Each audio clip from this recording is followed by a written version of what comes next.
ಇಡೀ ದೇಶದಲ್ಲಿ ಅತ್ಯಂತ ಕಡಿಮೆ ಬೆಲೆಗೆ ಹಾಲನ್ನು ಪೂರೈಕೆ ಮಾಡತಕ್ಕಂಥ ಯಾವುದಾದರೂ ಸರ್ಕಾರ ಇದ್ರೆ ಅದು ಕರ್ನಾಟಕ.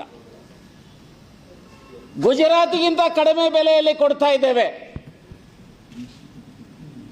ಗ್ಯಾರಂಟೀಸ್ ಕೊಟ್ಟು ಬಸ್ ದರನೂ ಸಹ ಬೇರೆ ರಾಜ್ಯಗಳಿಗೆ ಹೋಲಿಕೆ ಮಾಡಿದ್ರೆ ಕಡಿಮೆ ಇದೆ.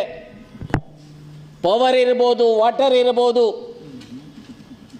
ಆದರೆ ಇವತ್ತು ಭಾರತೀಯ ಜನತಾ ಪಾರ್ಟಿ ಇಲ್ಲ, ರಾಜ್ಯದಲ್ಲಿ ಬೆಲೆ ಏರಿಕೆ ಆಗಿದೆ.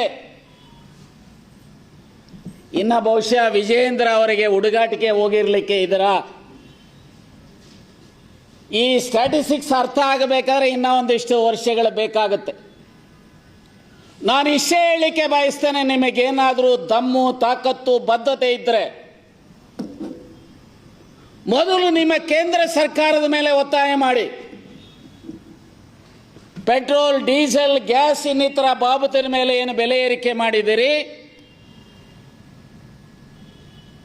ಒಂದೇ ಸಾರಿ ಗ್ಯಾಸ್ ಸಿಲಿಂಡರ್ ಮೇಲೆ 50 ರೂಪಾಯಿ ಜಾಸ್ತಿ ಮಾಡಿದ್ದಾರೆ ಮೊನ್ನೆ. ಇದನ್ನು ಕೂಡಲೇ ವಾಪಸ್ ಪಡಿಬೇಕು ಅಂತೇಳಿ ಆಗ್ರಹಿಸ್ತೇವೆ.